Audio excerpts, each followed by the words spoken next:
G'day you mob and welcome to Aussie English. I am your host Pete and my objective here is to teach you guys the English spoken down under. So whether you want to sound like a fair dinkum Aussie or you just want to understand what the flippin' hell we're on about when we're having a yarn, you've come to the right place. So sit back, grab a cuppa and enjoy Aussie English. Let's go.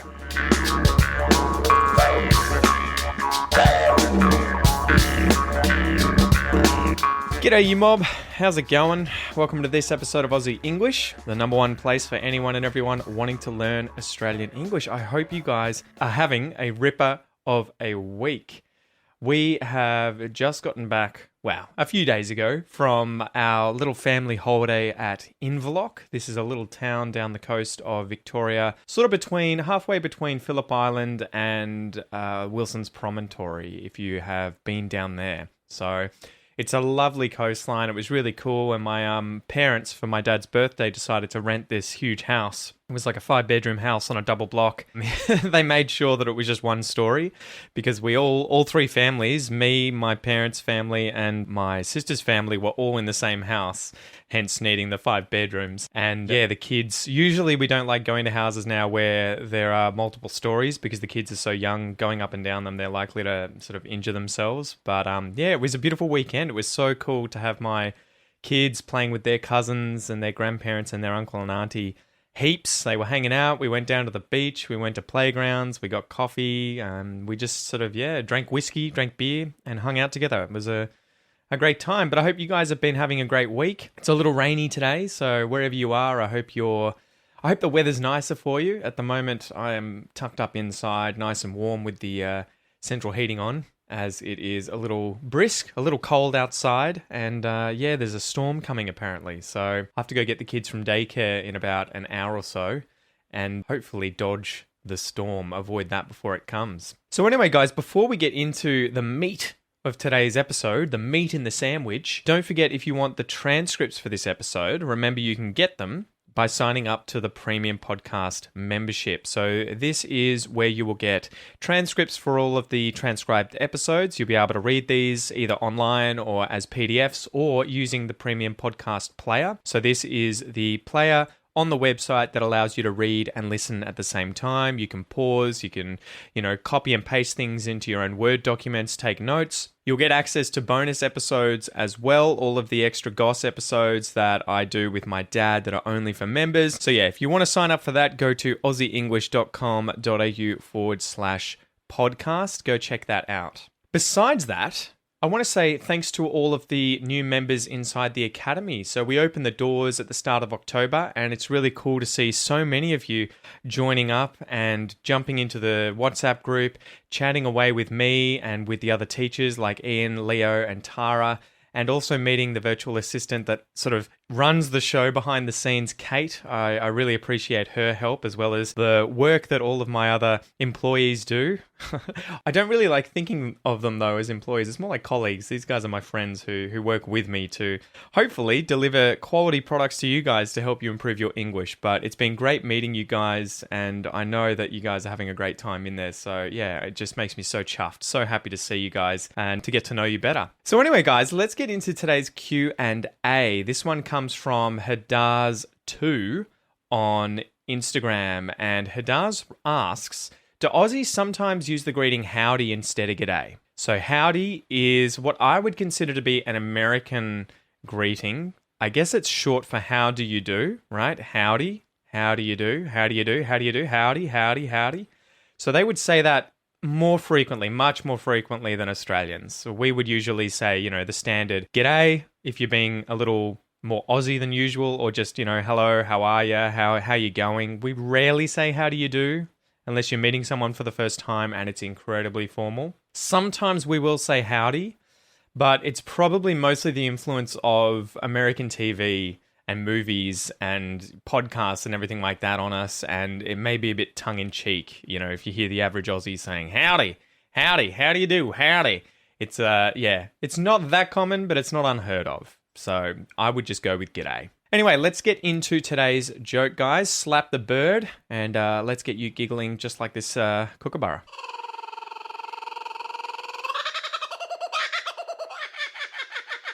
Okay, so today's joke is, Dad, why did you put lipstick on your head?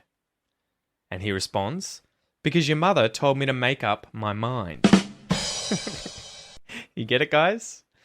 Dad, why did you put lipstick on your head? Because your mother told me to make up my mind. Makeup. Okay, so the joke here is on the word, or I guess it could be either a noun, makeup, cosmetics such as lipstick or powder applied to the face, right? But it can also be a phrasal verb where it's two words, make up, as in make up your mind. And this is to decide on something, to choose something, decide what you want to do, make up your mind. Which movie do you want to watch? Do you want to watch Predator or Aliens? Make up your mind, decide. So Dad, why did you put lipstick on your head? Because your mother told me to make up my mind. Ugh, a good one. A good one. All right, so let's get into today's expression, to do your head in.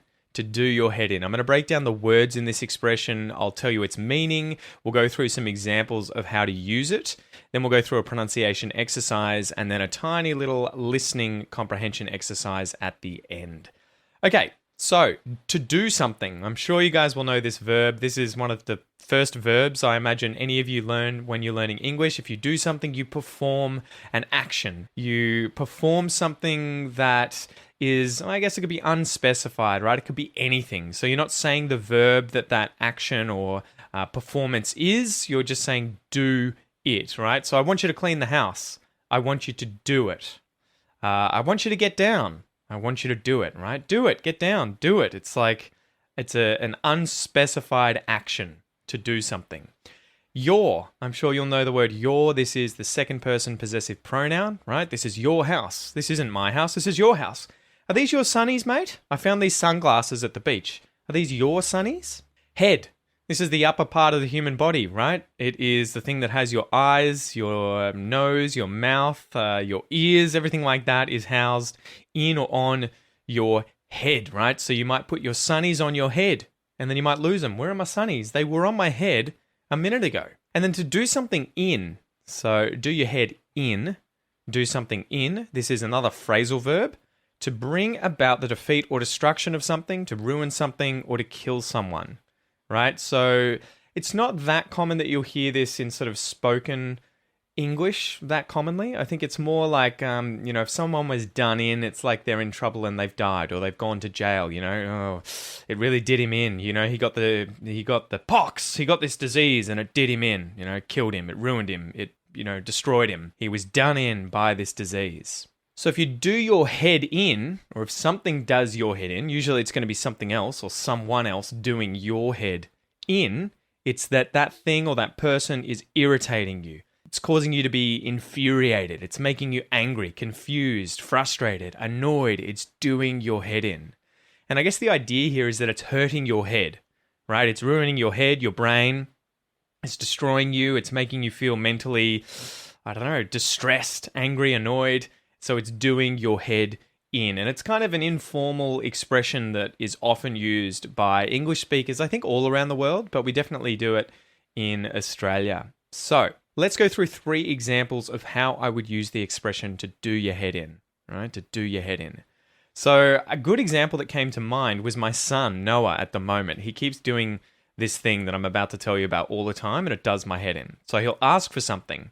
He'll say, I want some apple juice. I want some juice. Give me some apple juice. I want some juice, Dada. And I'll be like, mate, firstly, that's not how we ask. Can you please say, please, Dad, may I have some apple juice? And he'll be like, please, Dad, may I have some apple juice? Anyway, I'll go get him the apple juice. I'll bring it back and he'll say, I don't want it. I don't want this. I want orange juice instead. And I'll be like, mate, you just asked for it. What do you mean you don't want it?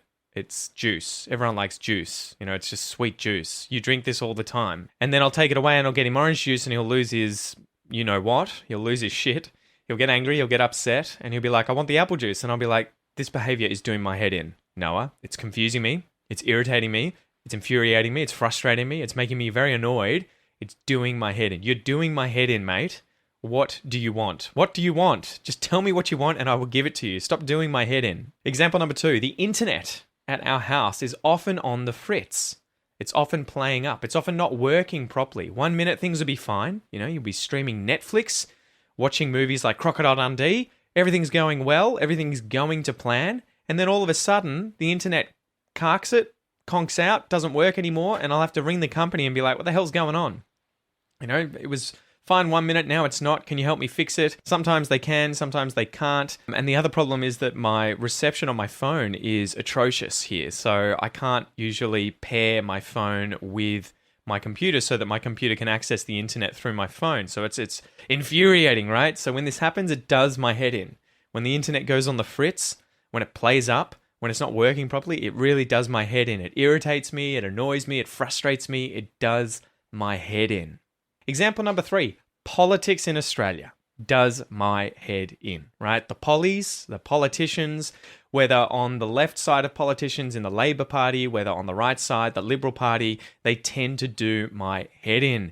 Politicians tend to be known for not speaking directly, not speaking the truth. They speak from both sides of their mouth. They'll promise one thing and then never deliver on it. They'll say they won't do X, Y, Z and then later do a backflip and end up doing what they promised they wouldn't do. It's confusing, it's annoying, it's frustrating. It really does my head in. And I'm sure it does the head in of many Australians and migrants in Australia, people traveling here. Everyone, I think, probably has their head done in every now and then by Australian pollies, and I'm sure it's not unique to Australian politicians. So there you go, guys. Hopefully now you understand the expression to do your head in, or for someone to do your head in, or for you to do someone's head in.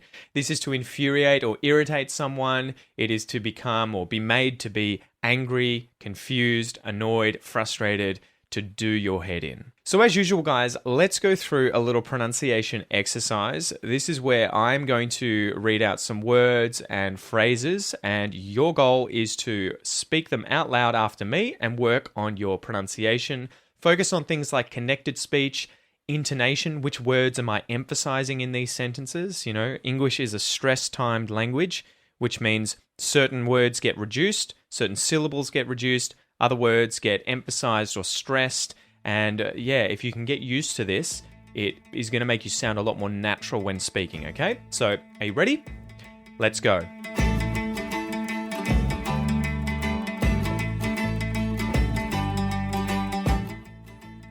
To do. To do your. To do your head. To do your head in. To do your head in. To do your head in. To do your head in. To do your head in. It really does my head in.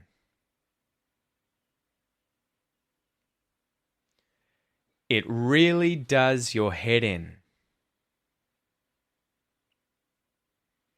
It really does his head in.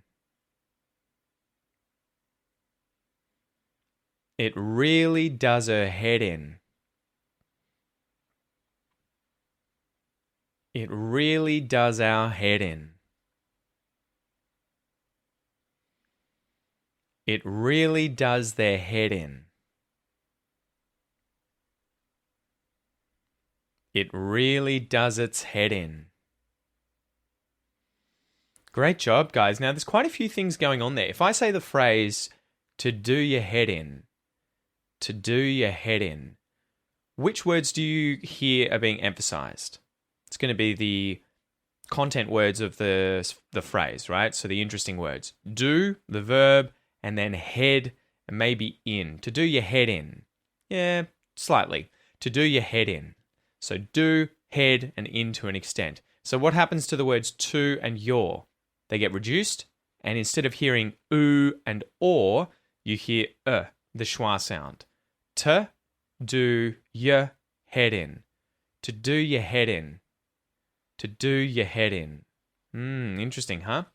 Then we have some other stuff happening in terms of connected speech in the phrases, it really does my head in, it really does your head in, it really does his head in. So we're going to mute that T and we're going to go straight to the R sound at the start of the word really. It really. And we can either stop the T in the throat using a glottal stop. It really. So I'm stopping that in my throat. Or we can stop it in the mouth where the tongue goes into the position of the T. It, and then straight into the R instead of saying it really. We'll say it really.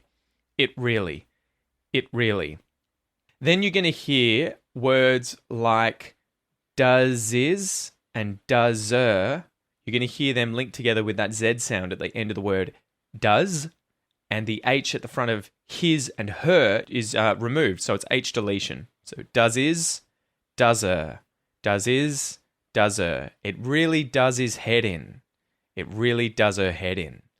So hopefully, guys, that helps you pay a little more attention to connected speech and stress in English. Learning to master these things is really going to help you, A, sound more like a native speaker, if that's your goal, and to develop your Australian accent. And B, it's going to allow you to understand native speakers or advanced speakers of English when they speak quickly and use these kinds of things like stress and using connected speech. When they speak quickly, by practicing it yourself, you develop the ability to notice when others are doing it, and that will improve your comprehension as well as your speaking abilities. And remember, guys, if you want to work on your Australian accent, you want to reduce your foreign accent, go and sign up for my Australian pronunciation course. We go through these sorts of lessons step by step. You'll learn all the sounds in Australian English, the vowels and consonants. You'll learn how to use the International Phonetic Alphabet so you can study on your own. And you'll also go through the advanced lessons showing you things like H deletion, the linking R, reductions, everything like that. So go check that out. It is at aussieenglish.com.au/APC. All right, to finish up, guys, I have a little clip here from the film Crocodile Dundee. So this film is about a journalist traveling to Australia to interview a unique crocodile poacher. When he rescues her from an attack, she invites him to New York, and despite the cultural differences, they fall in love. So it's a very cool tongue-in-cheek film from the 80s. We sort of grow up on this film in Australia, or at least I did. My generation did. I think it came out the year before I was born in 1986. And it's a really cool look at sort of country life in very regional Australia, up in the north, and then the city life, the hustle and bustle of New York City. So I'm going to play a line from this film for you guys. The goal for you is to listen to the line and try and write down what you hear. Okay? And remember, if you want to check the answer, you can download today's free worksheet, or if you have the premium podcast membership, you will see the transcription of the phrase in the transcript. So you ready to go? Let's do it. I mean, any normal man would have just turned up his toes and died. Okay, how did you go? Did you get all of it? Time for the second playthrough. Let's do it. I mean, any normal man would have just turned up his toes and died. Awesome work, guys. Awesome work. Thank you so much for joining me. Don't forget, remember, if you want to read whilst you listen to these episodes, take notes, highlight new words and expressions, get access to the bonus episodes and everything like that, sign up for the premium podcast, aussieenglish.com.au/podcast. Besides that, guys, thank you for joining me. I hope you have a ripper of a week, and I'll see you next time. Tooroo.